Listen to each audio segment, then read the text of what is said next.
Okay, well thank you for the introduction. It gives me an idea on how to structure the PowerPoint. I'm kind of left field. I only focus in VR filmmaking and VR production. As Victoria was saying, I live in Los Angeles, California. And I'll just run through really quick my career, just to give you an idea. I started out in Nashville after college, after I graduated. I actually grew up in Nashville and went to UNCA, and there were VR startups in Nashville that I kind of got in on that kind of early in 2017, and started traveling around the country shooting VR like concert experiences, and that was so much fun. And I love capturing an event. I feel like I feel more part of it as I'm capturing it, and then I can incorporate people into that later on, and they can relive that experience.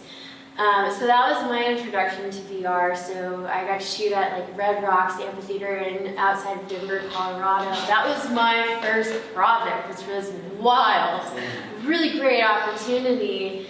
And I fell in love with VR at that very concert. And I've been thinking of ways of how I can shoot in VR and immerse my audience into the scene with the character. And when I moved to LA, I was able to, hi, welcome. Hi, thank you. When I moved to LA, I wanted to get back into VR. I kind of took a break, and I ran into this guy who's a YouTuber who teaches people on YouTube how to shoot in VR. He was the only guy at the time talking about how to accomplish a final product in the VR space. And so I reached out. You never know, someone might respond, and he did. And I'm reaching out because I wanted a mentor in this space, in this new medium VR in 2020. And he was in LA and met up, and ever since then I've been working with Hugh, my business partner. We are now business partners. So you never know where your trajectory will go.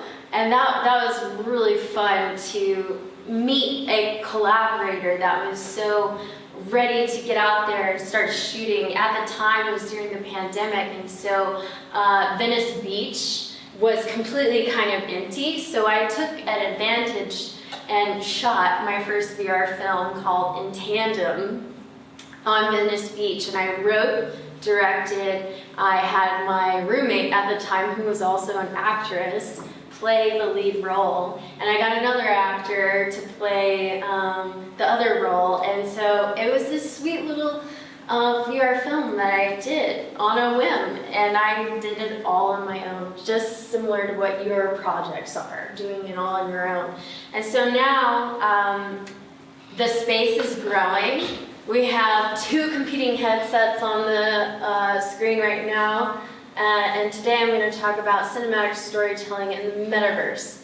And so on the left, we've got Mark Zuckerberg with the MetaQuest 3, the latest MetaQuest headset. And then on the right, of course, we've got the Apple Vision Pro, which just hit the market this year. It was very exciting. I have both headsets, and I've been testing it, and I can tell you about it. The interface, I will say, of the Apple headset is really cool, and you can either feel very immersed in a VR experience, or you can have an AR, MR experience. We'll talk more about that as I go into the presentation. But it's an exciting time for VR, and one of the reasons I got into VR is because it's so different, and the medium of filmmaking is so saturated with a lot of filmmakers and people who want to get into this space, and it's so competitive. But with VR, there's not that many people, and it's a great time to explore different things, whether you're making a VR game or something like that. It's so exciting time. So yeah, this is just the background. This is Hugh, my co-founder. He has a really successful YouTube channel, actually. His following on YouTube is up to 160,000 now. And because the space is growing, people are yearning to learn more and more about VR production and how they can have an edge in the marketplace. And then, yeah, I'm so inspired by other creators, and I recently actually listened to the audiobook, The Creative Act, A Way of Being, by Rick Rubin, and he is a really inspiring artist. He's a music producer, worked with top names in the music industry, and I just loved that book because it got my creative juices flowing. It was really inspiring. I wanted to share this quote with you. Here's some people we've worked with, just to name a few: Canon, Meta, CBS, Dior, NVIDIA, and Red Bull. Canon's been really cool. I'm going to talk a little bit about cameras in a minute, but Canon is one of the only camera companies that offer a dual fisheye lens, which is really fascinating because you can create a VR 180 sphere, basically. And then this camera on the screen here is the 360 camera that we use, called the Insta360 Titan. A little more than that in a little bit. This is my film that I'm showcasing in the gallery. This is Vanilla Lily. I'll show you a few tidbits, and maybe I can just turn the music down while it's playing. The cool thing about VR on YouTube is that you can move it around. So you can watch it on any device, really, which is nice. But if you want, I prefer having the full immersion experience, so putting on the headset, I really recommend checking that out, and let me know how you feel when you're in the headset. It feels like you're there, and she's there right in front of you, doing this dance routine in front of the Louvre in Paris, France. One of the things that I love is creating my own work, and for this project, it was fully funded by me, and it's so much fun because that gives you full creative reign on how you want to create this project, but it's also important to have that collaborative aspect. So behind the camera, I'm directing while my DP, Hugh, business partner, is operating the camera. And he's actually behind the camera holding a gimbal, and people in Meta said, you shouldn't walk with the camera. I'll show you some walking shots here. Hugh is literally walking backwards as he's holding the gimbal, and it's so hard to do because you can't see where you're going. But as he was walking back, I was his spotter, so that way he doesn't fall. And we got this beautiful shot, and the CTO of Meta, Boz, actually saw this, and it proved to them that you can actually move the camera in VR, and it doesn't get people sick, basically. That was the main thing that Meta was really concerned about, is getting people sick in the VR, because it's not good for the VR headsets, because if people get sick, they don't want to do it again, but if you can move the camera tastefully, you really don't have that issue, unless you are prone to motion sickness. It's hard to do, but that was a really fun project. And by necessity, writing the scripts is very important. We don't have the luxury of taking someone else's IP and remixing it. So coming from an idea and making it all the way into production is so, inspiring. I love that process. When creating a project, seeing it to the finish line is so nice and fun, and it never turns out the way that you expected it to, but it's even better because it's a collaborative journey.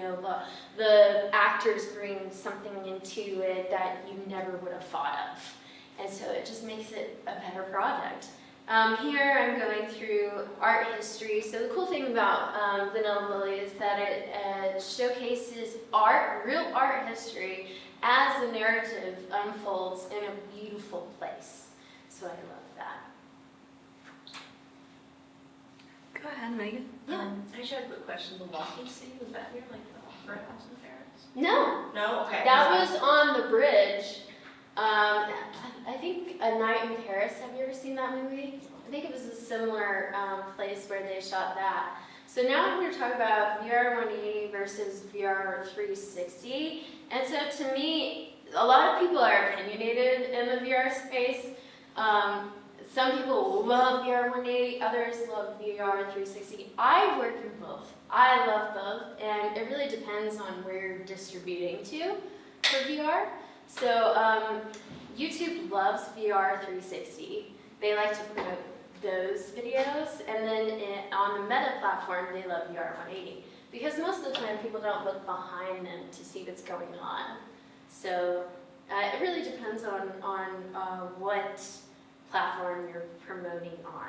This is a project we shot in Rome, and we shot at night, and out of necessity, I have to stand in front of the camera because, you know, you're shooting on the go, and we don't have the funds to hire an actress in every city, so I get in front of the camera and talk about historical things in historical places. So I just started doing that and putting it on our YouTube channel, and it's been really fun. People love to watch those and gain historic knowledge about the area, and we even did a drone shot in VR, so you feel like you're flying over the Colosseum. It was super fun, and that did really well. Hi.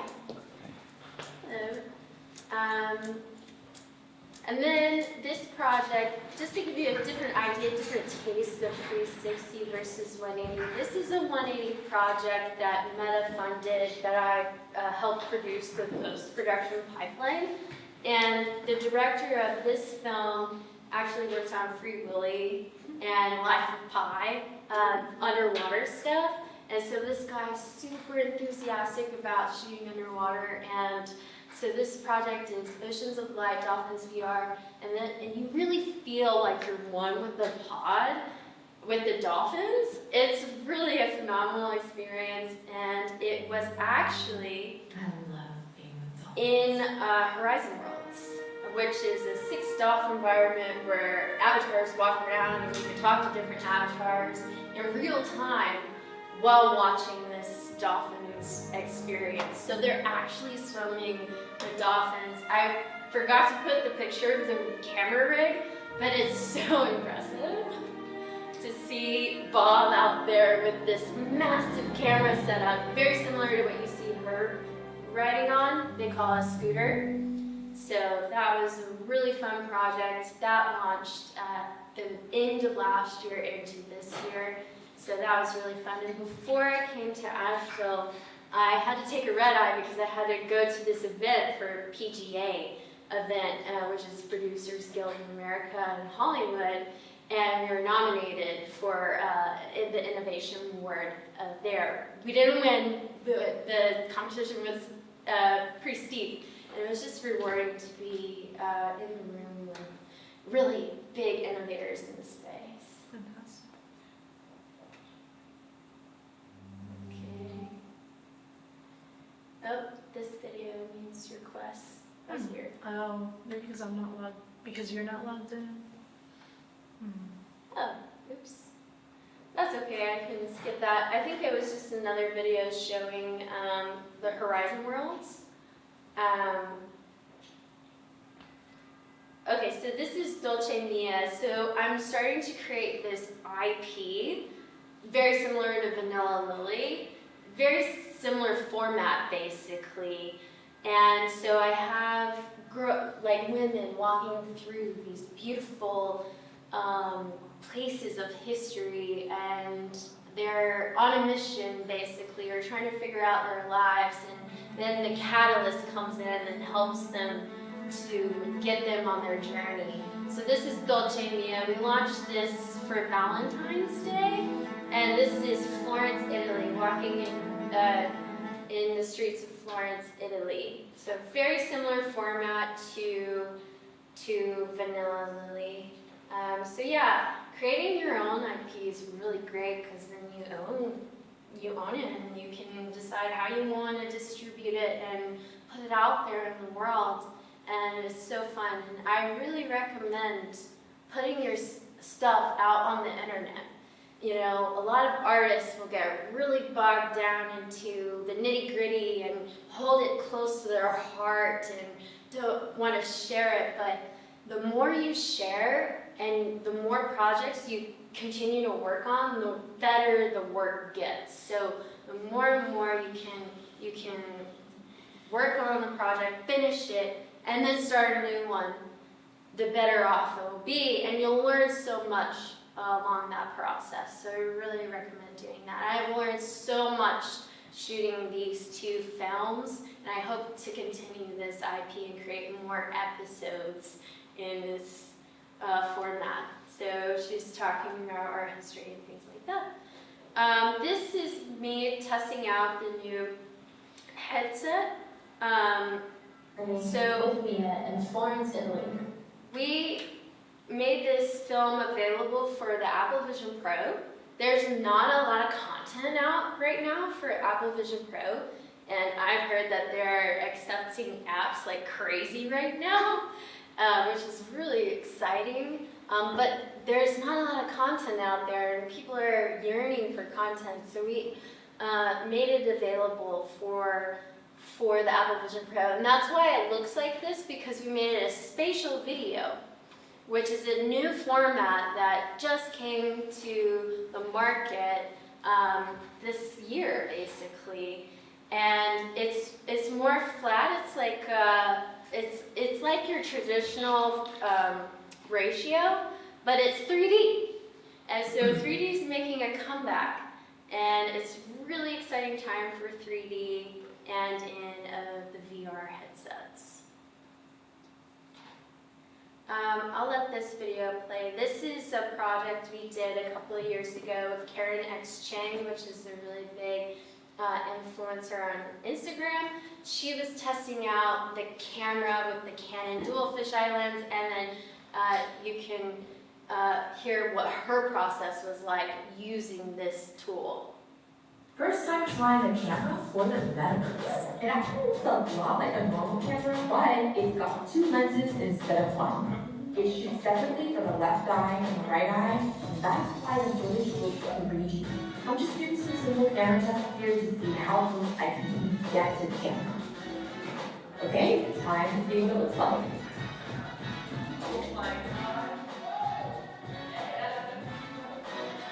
I'll be experimenting a lot more with VR this year, and if you want to see what we shot, you can experience it yourself right here.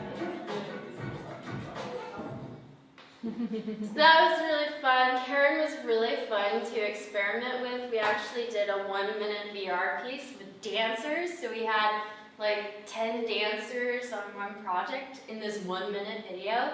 And the cool thing that she was thinking about was transitions, because not a lot of people think about how to transition from one scene to the next. And what we used on her video was boxes. So bringing the box into the camera and then bringing the box out of camera, and then you're in a new space. So that was really cool, and I learned a lot from that production. First time trying the camera for the Metaverse. AI for VR. So it's getting crazy with AI. There's so much you can do with AI. It's just another tool, basically. And I've been playing out with OpenAI and ChatGPT, and it's to write ideas, just get your brain flowing in concepts and things like that. Another AI tool is Nerf. This is an example of a Nerf we did for Dolce Mia for this dreamy sequence. And this is just a look into what Luma AI can do. This is what we use for Luma AI here. So that is like this 3D object that you can then use in a game engine like Unreal Engine, or for us, we just used our cell phone to scan the object, and then we have this really high-end computer. It's a gigabit computer, and rendered a 180 video out, And it took like days, like 5 days to render this 30-second clip, but it was so worth it because it really helped the story unfold. MR and immersive film. Again, I think the best MR headset is really the Apple Vision Pro, just because of the interface. I think that was another video coming from my Google. But this is a really great example. If you're in Unreal and you're using Unreal, you can utilize it for virtual production, and that's really, really hot right now in Hollywood. So if you have that skill set, it's very valuable right now.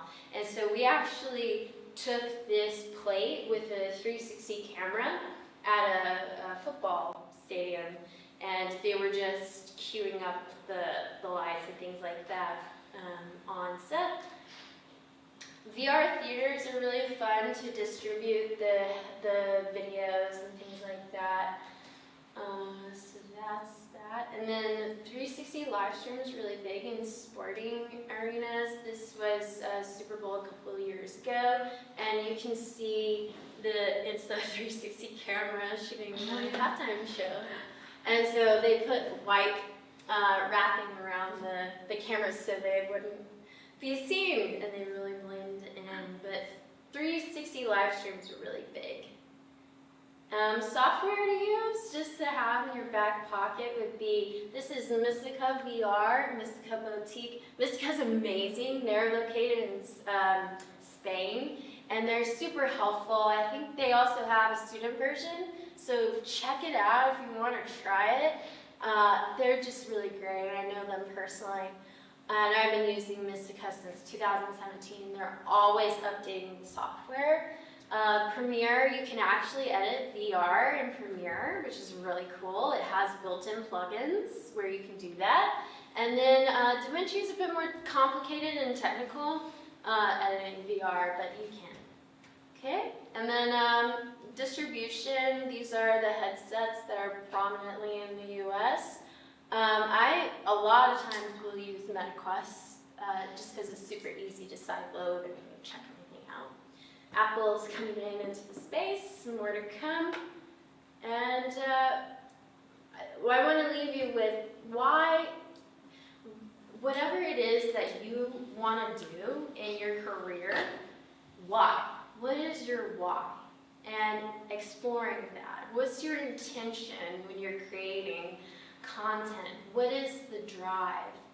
And what lights you up? You know, thinking about what lights you up, what inspires you to create, and that will show within your piece. If you bring everything to your project, it will show in the final project. And then keep doing it. Move on. Don't sit. Don't let it sit. Keep your energy flowing into the next project. And before you know it, you'll have a huge catalog that you've worked on for years, and it's just, you're going to grow so quickly. And before I start the Q&A, I wanted to say, when I moved to LA, my career did a complete 180. To be honest, when I first graduated, I struggled in Asheville. There's not a lot of work here, but there's some. You can work for little companies and create commercials for the local channels and things like that. But if you really want to pursue any entertainment or design or building apps, really consider your location. That really will change your career directory. Basically, you can also work remotely. There's a lot of remote jobs and things like that. But I do recommend moving to the place of the industry, because you'll be 10 times, 100 times more successful than trying to maybe start out working remotely. Once you move to that place and you get your connections and things like that, maybe you can work remotely and do things. I know script writers do that and things like that, but when you're first starting out, it's really great to move to the place where your industry is, and networking. Feel free to add me on LinkedIn. I heard you have your LinkedIn pages. LinkedIn's a great resource. We do get jobs from LinkedIn. It's a great place to network. And like I was saying earlier, I went to a PGA award, and I basically went just to network. I literally changed my flights so I could network and see the people that are in this industry, and that inspired me too. Even people from France flew in for that one event, and it was just great to see them too, working in this space. And maybe we'll collaborate one day, who knows? But you never know. Awesome. Let's give Keeley a round of applause.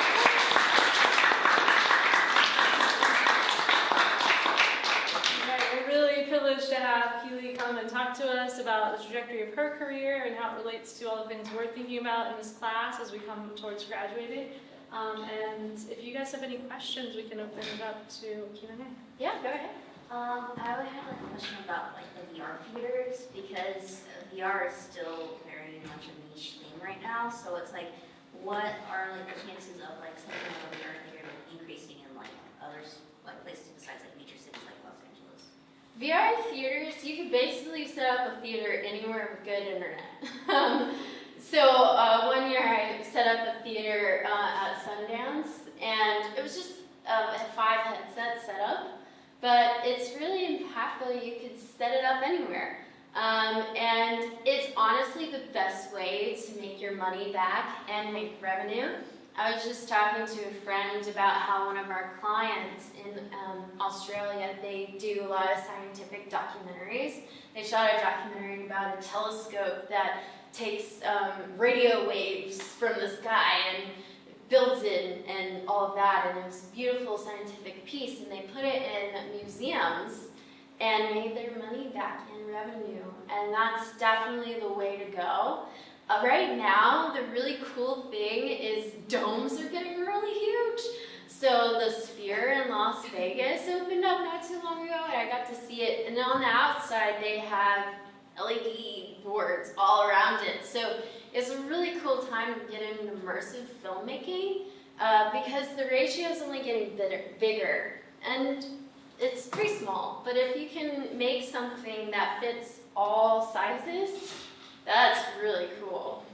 Yes, I guess I have a little follow-up question after that. Is that because VR is still very new to the entertainment industry? Is it not as competitive? It's not.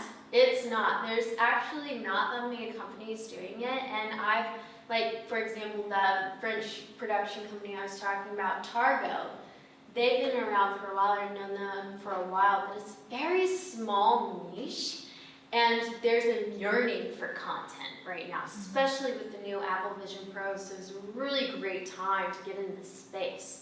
Because it's not saturated like traditional cinema, traditional filmmaking, and sadly, traditional filmmaking is losing a lot of money at the box office and things like that. And people like your age are not streaming or watching Netflix. I mean, I still binge Netflix. I'm sure sometimes you do too, but we're on TikTok, we're on Instagram, we're not on Facebook. We're capturing a new audience is really key, and I think VR will lend itself to that, especially when these headsets replace our cell phones, and it's probably inevitable. Yeah?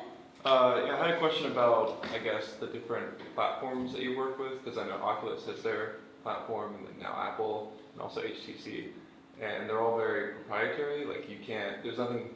Maybe I just don't know, but you can't share it with everybody, really, because YouTube's not even on Apple Vision Pro, right? No, but you can still watch, I think, on YouTube if you search for it. On the premise. A player for the Apple Vision Pro, we're working closely with Moon Player, which you have to sideload to the headset. That's the only thing right now. There's no app that can do it for you and watch VR, but people are making those apps, and basically the headset's just a great hardware, but now we need people to create the apps for the hardware. So Apple doesn't have distribution yet, but I anticipate they will with the Apple TV into VR projects. And I've heard and I've met people from Apple who say they are working on that in their pipeline. I'm sure do you see a merging anytime What's in that? the distant future, a merging of all the platforms, kind of you have a VR headset no matter what brand you have. I think that it's gonna be like your TV. Mhm. Your TV has Netflix, it has Apple TV, it has Hulu, all these things. I think it'll all be available. It's just a device. Mhm. And they can't keep it forever. It's like a cell phone put on your face. Yeah. So I have two questions. For one, what do you think about, I know you have a lot of experience in the film industry with this. Have you met a lot of people in the game industry? Because that's like where I've kind of been keeping up with VR throughout like high school and college.